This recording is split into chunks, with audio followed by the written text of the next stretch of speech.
যারা আমরা ভাগে কোরবানি দেই বেশিরভাগ ক্ষেত্রে আমাদের কোরবানিটা বাতিল হয়ে যায়, নষ্ট হয়ে যায়, আমরা কোনো সওয়াব পাই না। But in this case we don't have any realization about it. আমাদের কোরবানি যে নষ্ট হয়ে গিয়েছে, আমাদের সওয়াব যে নষ্ট হয়ে গিয়েছে, আমরা আসলে এটা বুঝেও উঠতে পারি না। এবং আপনি যাদের সঙ্গে ভাগে কোরবানি দিচ্ছেন এরা আসলে কেমন, এটা আপনার না বোঝার জন্য আপনার টাকা নষ্ট, আপনার কোরবানি নষ্ট, আপনার সওয়াব নষ্ট। এই জন্য যারা ভাগে কোরবানি দিচ্ছেন কিংবা দিবেন, ইভেন আমিও দিয়েছি, আমিও দিব, আমাদের তিনটা বিষয় জানতে হবে ভাগে কোরবানি দেওয়ার ক্ষেত্রে। প্রথমত মাথায় রাখবেন, যাদের সঙ্গে আপনি কোরবানি দিচ্ছেন তাদের সকলের কামাই ইনকাম হালাল কিনা। আর রিজকুল হালাল, আপনার যদি রিজিকটা হালাল না হয়, এটা যদি জুয়ার টাকার গরু হয়, এটা যদি সুদের টাকার কোরবানি হয়, এটা যদি ঘুষের টাকার কোরবানি হয়, হতে পারে আপনার কোরবানির টাকাটা হালাল, কিন্তু আপনার যে পার্টনার, আপনি যে ভাই কোরবানি দিচ্ছেন, আপনার যে পার্টনার, তার কামাইটা হারাম, তার টাকা যে হারাম আপনি এটা জানেন, তাও দিচ্ছেন। মাথায় রাখবেন আপনার কোরবানির সওয়াবটা প্রশ্নবিদ্ধ হয়ে যাবে যদি আপনার কোরবানির ভাগের ভেতরে হারাম টাকা ঢুকে যায়, হারাম কামাই ঢুকে যায়। এই জন্য আপনি যখন ভাগে কোরবানি দিবেন, কার সঙ্গে দিচ্ছেন, তার রিজিকটা কোথায়, তার আর্ন মানি সোর্সটা আসলে কি, you have to know the source. যদি তারটা হারাম হয়, তার ভাগটা হারাম হয়, তার কামাইটা হারাম হয়, সেই ক্ষেত্রে আপনার কোরবানির সওয়াবটা প্রশ্নবিদ্ধ হয়ে যাবে। আপনার কোরবানি কবুল হবে কি হবে না এটা প্রশ্নবিদ্ধ হয়ে যাবে। অতএব মাথায় রাখতে হবে, আমি যার সঙ্গে শরিকে আছি, যার সঙ্গে আমার কোরবানিটা আমি ভাগে দিচ্ছি, আদৌ তার ইনকামটা হালাল কিনা জানতে হবে। নাম্বার 2, আপনি যার সঙ্গে ভাই কোরবানি দিচ্ছেন, আপনার ফল্ট হচ্ছে সবচেয়ে বড় এইটা, মনে করেন আপনি আছেন ঢাকায়, আপনার গরু কোরবানি হবে চট্টগ্রামে, রাজশাহীতে, কিংবা আপনার গরু কোরবানি হবে খুলনা বিভাগে, অন্য জায়গাতে কোরবানি, অথবা আপনি বিদেশে আছেন। এখন আপনি টাকা পাঠিয়ে দিলেন, বললেন যে এই কোরবানিটা দিয়ে দিও। এখন যাকে আপনি কোরবানি করতে দিয়েছেন বা যার সঙ্গে ভাগে দিচ্ছেন, তো ওরা কোরবানির বিধান সম্পর্কে জানেই না, যে জবাই যে দিচ্ছে ও জানে না, এমন এমন কাজ করতেছে, সওয়াব নষ্ট, টাকা নষ্ট, আমল নষ্ট, পুরো কোরবানিটাই নষ্ট হয়ে যায়। ঠিক কিনা বলেন? আপনাকে উপস্থিত থাকা দরকার, আপনি যতই বড় লোক হোক না কেন, থাকবেন সেখানে। কেমনে হচ্ছে, যারা জবাই দিচ্ছে, কাটছে, এরা বিধান জানে কিনা, ওরা কোনো ফল্ট করছে কিনা।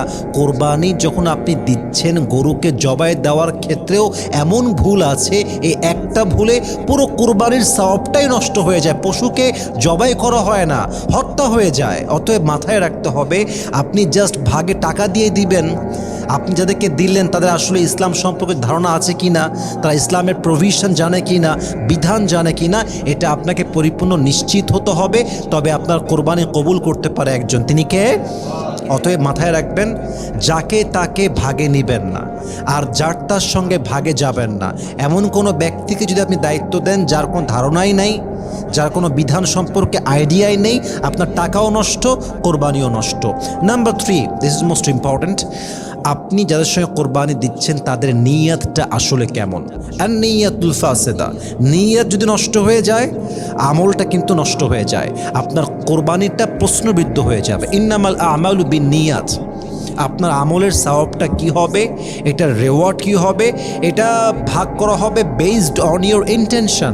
আপনার নিয়ত যেমন হবে আপনার সওয়াবটা তেমন হবে, নিয়ত যেমন হবে প্রতিদানটা তেমন হবে। অতএব আপনার ভাগে যারা কোরবানি দিচ্ছে ওদের উদ্দেশ্যই হচ্ছে বস্তু খাবে, উদ্দেশ্যই হচ্ছে ভাব নেবে, উদ্দেশ্যই হচ্ছে সেলফি তুলে ফেসবুকে পোস্ট করে শো অফ করবে। তাহলে আপনি যাদের সঙ্গে কোরবানিটা দিচ্ছেন, এই পশুর মাঝে আপনার যে সওয়াবের ভাগটা ছিল, এটা যে সওয়াব আপনি পেতেন, আপনার সওয়াবটা প্রশ্নবিদ্ধ হয়ে যাবে। অতএব এমন কোনো ব্যক্তিদের সঙ্গে যাবেন না যারা কোরবানির নামে শো অফ করে, যাদের কাছে কোরবানি একটা শো অফের মতো, যাদের নিয়াতে সমস্যা, যাদের ইনকামের সমস্যা, যাদের মাঝে ইসলামের কোনো জ্ঞান নেই, প্রভিশন নেই, বিধান সম্পর্কে কোনো আইডিয়া নেই, এমন লোকের সঙ্গে কোরবানি দেওয়া যাবে না। অতএব আমার কাছে মনে হয় সবচেয়ে সবচাইতে উত্তম পন্থা হচ্ছে একা কুরবানি দেওয়া। যদি সাধ্য না থাকে তখন ভাগে যাবেন, তবে কার সঙ্গে যাচ্ছেন এটাও হিসাব করে নেওয়া। কোরবানি সঠিক হওয়ার কিছু পদ্ধতি রয়েছে। আমরা অনেকে কোরবানি দেই, but what is the way of it? কী নিয়মে দিতে হবে, কি সিস্টেমে দিতে হবে, কোন রুল মানতে হবে, কোন নিয়মটা মানতে হবে, কোন বিধানটা জানতে হবে, এটা আমরা আসলে অনেকেই জানি না। ইভেন সবচেয়ে বড় সমস্যা হচ্ছে আমাদের বেশিরভাগের বাসাতে কোরবানি দেয় একদম চরম মূর্খ মানুষ, যে ইসলামের বিধান সম্পর্কে জানেই না। অনেক ক্ষেত্রে তো এমনও হয়, মালিক আছে এক জায়গায়, কোরবানি হচ্ছে আর এক জায়গায়, মালিক সেখানে নাই। এমন লোক কোরবানি দিচ্ছে, ও তো নামাজ তো পড়েই না, পেশাব করেও পানি না, এরকম লোক আছে না? নাই বলেন সবাই আপনারা? Huge people they are making this kind of mistake. আমার মনে হয় যে আপনার প্রভিশন জানতে হবে, নিয়ম জানতে হবে। আদারওয়াইজ লাখ টাকার কোরবানি হোক কিংবা কোটি টাকার গরু হোক না কেন, কোরবানি কিন্তু আল্লাহর কাছে গ্রহণযোগ্য হবে না। নাম্বার ওয়ান, কোরবানি যখন দিবেন অবশ্যই পড়বেন বিসমিল্লাহি আল্লাহু আকবার।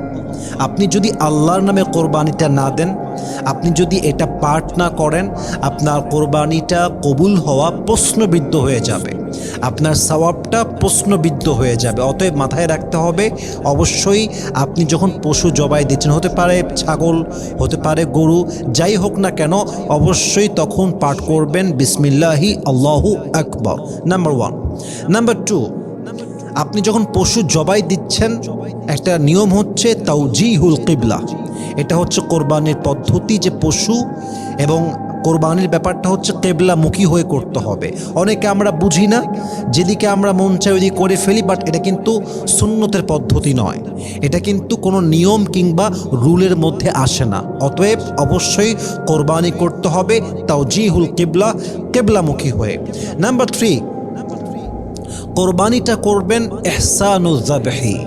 কিভাবে করবেন? আপনি পশুর সামনে ছুরিতে ধার দিবেন না, পশুর সামনে খুব বেশি বাজে আচরণ করবেন না। অনেকে আমরা আছি মানে কি বলবো, আমাদের হৃদয়টা এত খারাপ হতে পারে, এত জঘন্য হতে পারে, মাঝে মাঝে কিছু ভিডিও দেখলে আমার শরীরটা আটকে ওঠে। অনেকে দেখি গরুর সামনে দাঁড়িয়ে দাঁড়িয়ে ধার দেয় ছুরিতে, গরুকে একটা আতঙ্কিত করে, ওকে ভয় দেখায়। এটা তো ইহসান নয়, এটার নাম তো ইসলাম নয়। আপনি গরুর কাছে আসার পূর্বেই ছুরিতে ধার নিয়ে নেবেন। পাশাপাশি যখন জবাই দিবেন, যেই নিয়মে জবাই দিতে হবে, যেই নিয়মে জবাই দিলে এটা স্বাভাবিক মৃত্যু হবে, সেই নিয়মে যাবেন। এমনভাবে জবাই করবেন না যেন সেটা কোনো হত্যার মতো হয়ে যায়, না, এরকম করা যাবে না। এরকম করলে কিন্তু আপনার পুরো কোরবানিটাই বাতিল হয়ে যাবে। যে নিয়ম আছে, নিয়মে কাটবেন, জবাই দিবেন, রক্ত ঝরবে, অটোমেটিক্যালি নিস্তেজ হয়ে যাবে, এটা হবে স্বাভাবিক অবস্থান। কিন্তু আপনি যদি এই নিয়মের বাহিরে গিয়ে, ইহসানের বাহিরে গিয়ে এমনভাবে জবাই করেন যে পশুটা হত্যা হয়ে গেল, তখন কিন্তু সমস্যা হয়ে যায় প্রিয় ভাইয়েরা আমার। অতএব অবশ্যই আমরা জবাইয়ের ক্ষেত্রে ইহসান অবলম্বন করব।